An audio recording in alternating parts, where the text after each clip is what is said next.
Assalamualaikum warahmatullahi wabarakatuh. Selamat pagi, selamat siang, selamat sore, selamat malam, dan kapanpun Anda menonton video ini. Di sini kami dari kelompok 16 yang terdiri dari Ayu Lalini Rahmawati dengan NIM 180 701 6070 dan juga Anissa Rizky Kurniasari dengan NIM 180 701 6073. Di sini kami akan menjelaskan mengenai rehabilitasi Islam pada mata kuliah psikopatologi dan rehabilitasi Islam yang diampu oleh Ibu Dewi Hurunaini.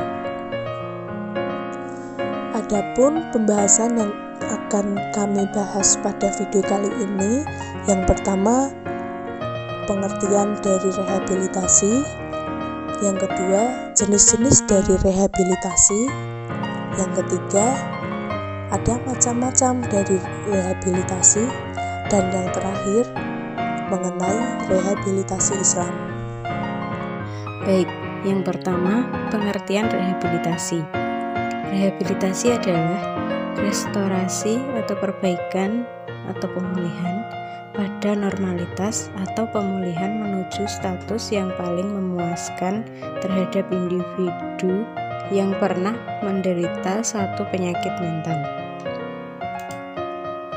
Dalam kamus konseling, rehabilitasi adalah proses atau program-program penugasan kesehatan mental atau kemampuan yang hilang yang dipolakan untuk membetulkan hasil-hasil dari masalah-masalah emosional dan mengembalikan kemampuan yang hilang. Yang kedua, jenis-jenis rehabilitasi. 1. Rehabilitasi medis. 2. Rehabilitasi pendidikan. 3. Rehabilitasi sosial. 4. Rehabilitasi vokasional. 5. Rehabilitasi keluarga. Rehabilitasi medis, layanan yang diberikan kepada individu yang mengalami gangguan-gangguan dalam koordinasi gerak, komunikasi, sensorik motor, dan penyesuaian sosial. Rehabilitasi medis meliputi bidang layanan fisioterapi, speech therapy, occupational therapy, ortotik protestik. Tenaga-tenaga ahli yang menangani bidang tersebut adalah tenaga-tenaga profesi ahli media yang dihasilkan oleh Departemen Kesehatan. Selanjutnya, rehabilitasi pendidikan. Rehabilitasi pendidikan adalah layanan yang diberikan kepada individu yang membutuhkan layanan khusus dalam bidang pendidikan atau praakademik, yaitu baca, tulis, dan hitung. Lembaga ini umumnya diselenggarakan oleh swasta dan pemerintah di bawah pembinaan Departemen Pendidikan Nasional. Yang selanjutnya yaitu rehabilitasi sosial. Rehabilitasi sosial bertujuan untuk meningkatkan kemampuan bersosialisasi, mencegah penurunan kemampuan bersosialisasi atau kondisi lebih parah dari kondisi sosial sebelumnya. Kemudian, rehabilitasi vokasional. Rehabilitasi vokasional dimaksudkan untuk memberikan layanan khusus dalam bidang vokasional atau keterampilan. Keterampilan yang ditawarkan kepada mereka sifatnya individu, sesuai dengan kemampuan yang masih dimilikinya dan disesuaikan dengan kondisi lingkungan sekitar individu tersebut. Kemudian, rehabilitasi dalam keluarga. Rehabilitasi dalam keluarga merupakan model layanan rehabilitasi yang dilakukan oleh orang tua terhadap anaknya yang mengalami gangguan. Orang tua terlebih dahulu diberikan latihan bagaimana cara memberikan layanan kepada anaknya atau keluarga yang membutuhkan layanan khusus. Kemudian yang ketiga ada macam-macam dari rehabilitasi. Rehabilitasi ini ada dua. Yang pertama rehabilitasi medis dan yang kedua ada rehabilitasi non-medis. Rehabilitasi medis secara umum adalah pengobatan yang dilakukan oleh dokter atau tenaga medis yang ada di rumah sakit, puskesmas, atau klinik, yang mana dengan menggunakan obat-obatan yang diproduksi pabrik atau alat-alat yang menggunakan teknologi canggih. Kemudian ada rehabilitasi non-medis.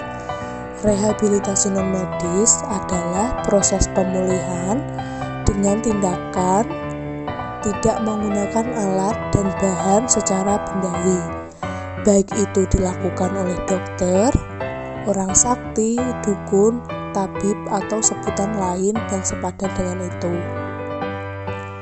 Atau dalam pengertian lainnya, rehabilitasi non-medis merupakan proses pengobatan dan juga penyembuhan suatu penyakit, baik itu mental, spiritual, moral, maupun fisik, dengan tidak melalui medis. Kemudian yang keempat ada rehabilitasi Islam.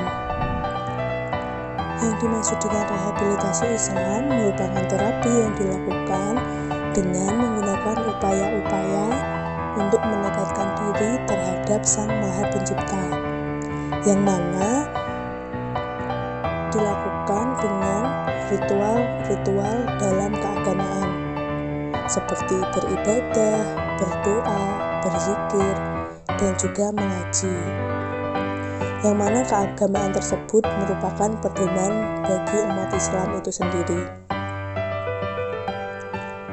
Rehabilitasi Islam juga dapat diartikan sebagai upaya yang dilakukan untuk membantu penyembuhan atau perawatan terhadap klien dengan melalui aspek emosional dan juga spiritual